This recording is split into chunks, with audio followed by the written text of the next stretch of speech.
And I said to her, sounds like you don't know much about those religions. Now, let me ask you, Abdu, is that a question? It's No, definitely a that's not a statement. question. That's not just a statement. That's an insult. Yeah. Stupid. You don't know what you're talking about.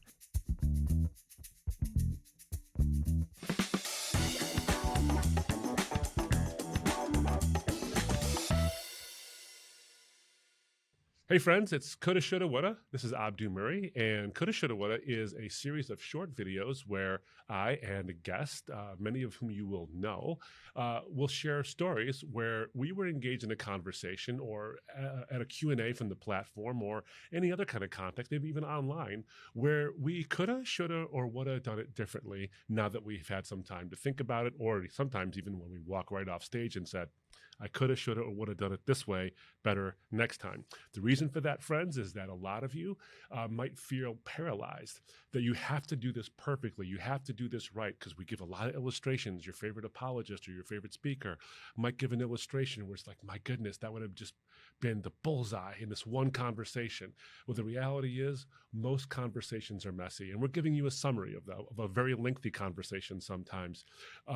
So hang in there. Just because you don't do it right one time doesn't mean you're not going to get it right the next time. And you don't know how many times I've botched it, and then the Lord has used it anyway, and someone has said something else in that conversation. Maybe even nothing I said actually mattered to them, because God is the one who draws people. We're just there along for the ride, trying to be as faithful as we can and as tactically smart as we can. Now, having said that, my guest for Coulda, Shoulda, Woulda is the author of Tactics, a game plan for discussing your Christian convictions, a book I recommend almost every single time I speak, whether it's from the platform or at my own book table where I'm selling my own stuff. I'm like, if you get one book, make sure you get Greg Koukl's book, Tactics, as well. So Greg Koukl is my guest. He's already been on a previous episode of Coulda, Shoulda, Woulda. He's the president and founder of Stand to Reason, and he's got a new book coming out in June of 2023. So welcome to the show, Greg. Welcome to the program, and tell us about your book as well. Thank you, Abdu. I always enjoy spending time with you, of course.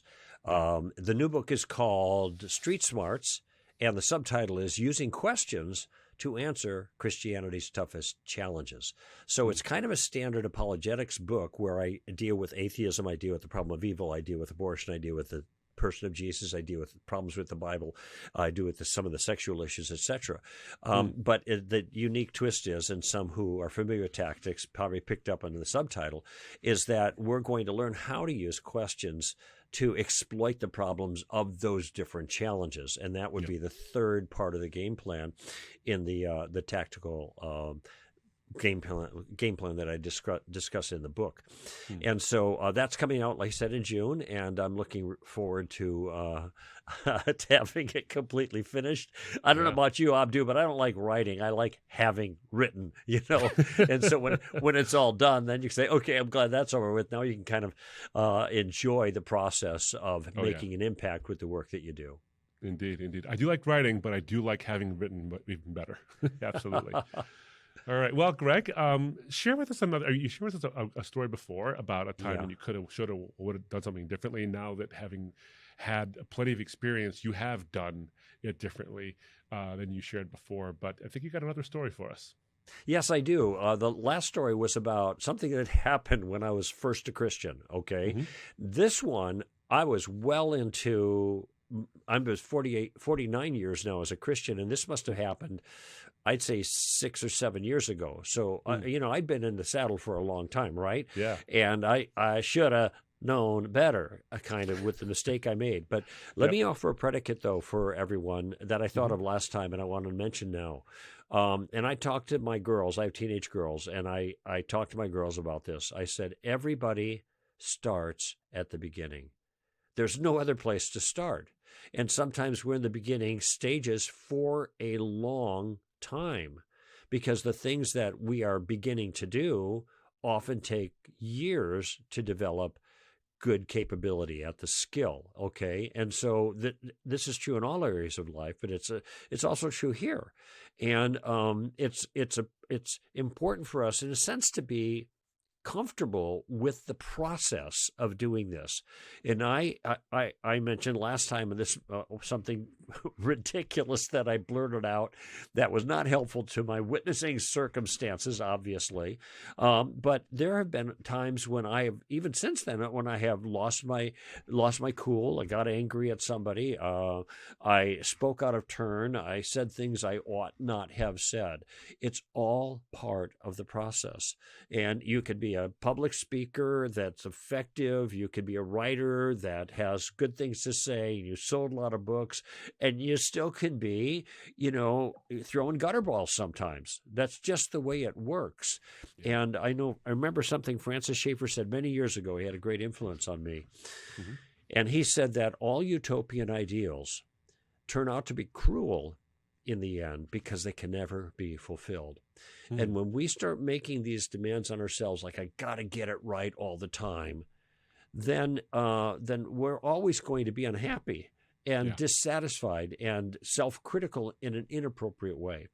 Mm. The illustration I'm going to give will be an opportunity to see how to be self-critical in an appropriate way, and I'll describe that. But I guess I just want to emphasize this whole idea behind what you're doing here is that we all make mistakes. Yeah. Even people, we've talked to thousands and thousands of people, thousands and thousands of times, mm-hmm. yet we still stumble along. Doesn't mean we can't be used by God. The truth is still the truth. Mm-hmm. And I remember the day after I became a Christian, I won't tell you the whole anecdote because the other one is the one I want to make my point with here, but I was not 24 hours in the Lord, and I was having a barbecue with some friends, and we ended up getting a spiritual discussion, and I thought I completely trashed the whole thing. I was 1 day old in the Lord. That's it.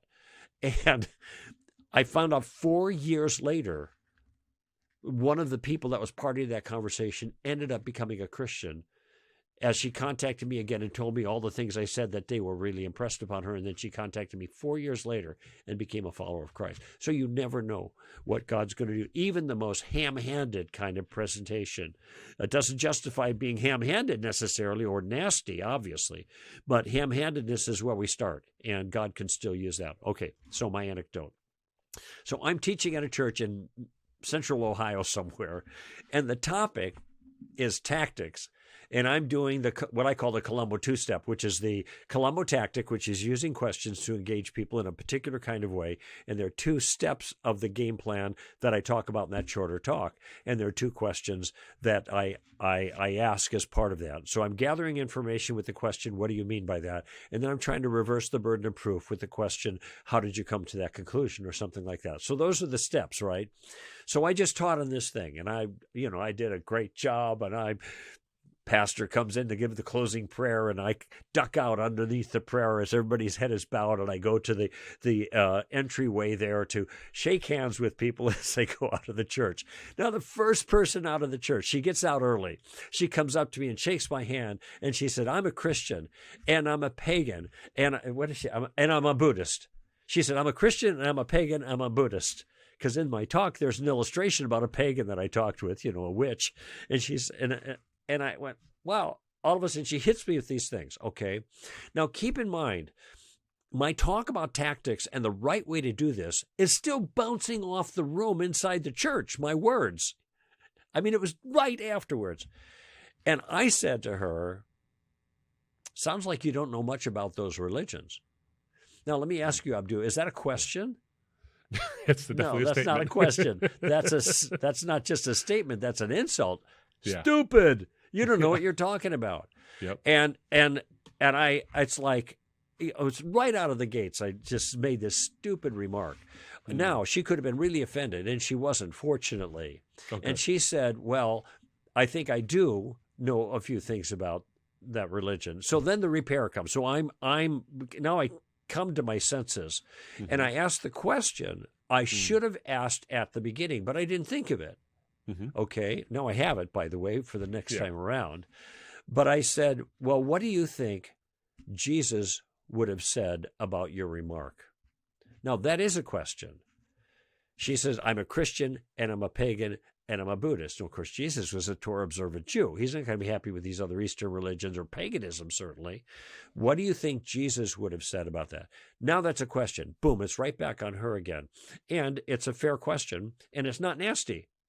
And she says, well, I think Jesus would be fine with it. Okay. Now, after she said that, the mob comes through from the church and she's gone, right? And I didn't have any opportunity to say anything afterwards. But in the book, I talk about this because I realized I had made a faux pas. I covered my bases a little bit with the question I should have asked at first. And then she makes a comment and then she's off. And one of the things that I encourage people to do when they have moments like this is do a coulda, woulda, shoulda and say, okay, what might I have done differently? Or in my case, with the tactical game plan, what question might I have asked? So since she responded, I think Jesus would be fine with it, and then she was gone because I didn't have any more time with her, my question that I was asking myself, what question could I have asked given her final rejoinder, okay, that I didn't get to ask because of the mob? Now, if I'd asked the right question first instead of insulting her, I could have gotten to the second question that I could have also offered, but I had to think about it. And so this is I'll tell you what it is in just a minute, but the takeaway here is for people to reflect when the pressure's off, on their own, at their leisure, what could I have done differently? And then think of the thing they could have done in that circumstance and then pack it away.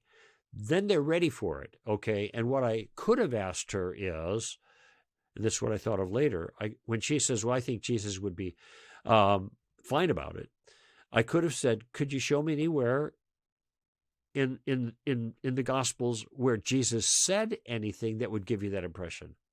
Again, another question, a little more pointed. Now let's see to the facts. But I'm not saying Jesus never said anything like that. I could have said that, but it would have been inelegant and it would have been a little bit rude. Instead, I said, now the question instead of the statement, could you show me any place where Jesus gave you that impression? Now she's going to have to answer that. The ball's in her court. And if she can't answer it, now hopefully, if that eventuated in the conversation, I would have put a stone in her shoe, given her something to think about before she got taken away by the crowd and throng that came through. Yeah.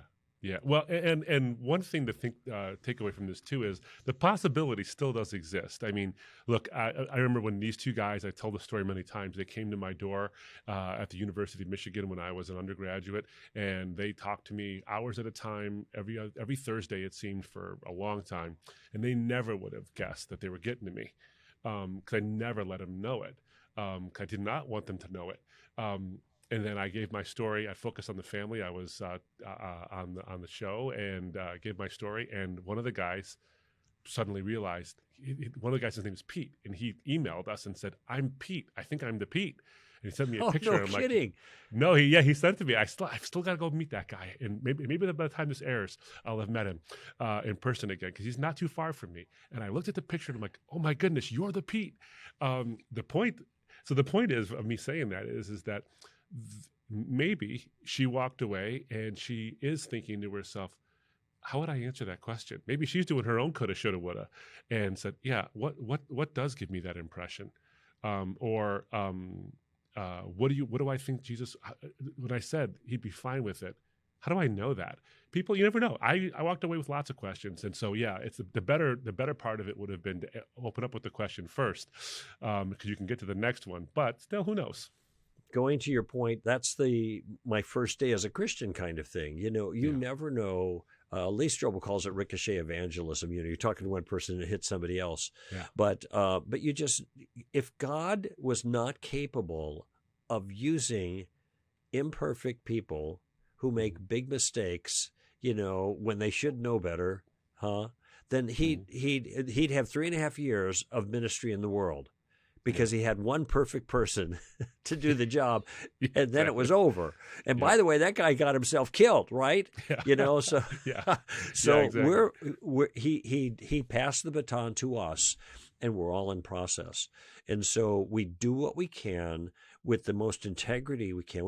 The way I characterize it is our job is to speak the truth as clearly and as persuasively and as graciously as possible. And then we let the chips fall where they may. That now it's in God's hands to do what he can do.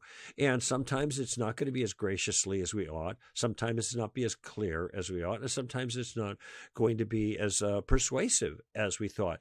But we're in the harness, right? We're pulling the load, and we're in the process, and we all start at the beginning. And some of us stay at the beginning a lot longer than others, and that would be me.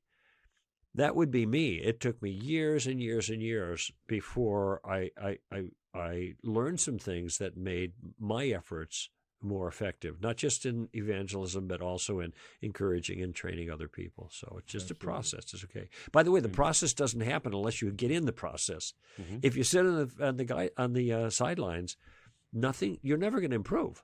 You got to get into play. That's a good point there. And with that, friends, this has been Coulda, Shoulda, Woulda. Part of the process for Greg is that he's also got a new book coming out soon. So as he continues to learn, grow, and share what he's learned and grown to share, he's got a new book, Street Smarts, coming out in June of 2023. Be on the lookout for it and read it along with tactics. And you'll find times when, boy, I coulda, shoulda, or woulda done one of those things if I had it to do over again. Or maybe you'll find that you did, in fact, do some of those things, and you'll learn from the book, the book's plural, I should say, and be able to effectuate a much better witness, a much better equipping of other Christians as you endeavor in this enterprise. So get in the game. We need you to get in the game, and we need you to stay in the game and seek the Lord's help when you do so, and he'll be there along the way. So, Greg, thanks again for spending time with us on Coulda, Shoulda, Woulda. Looking forward to the next time I see you, brother. Well, I love hanging with you, Abdu. You know that. We've been doing it for years. Yeah. All righty. Take care, Greg. See you soon. See you, everybody.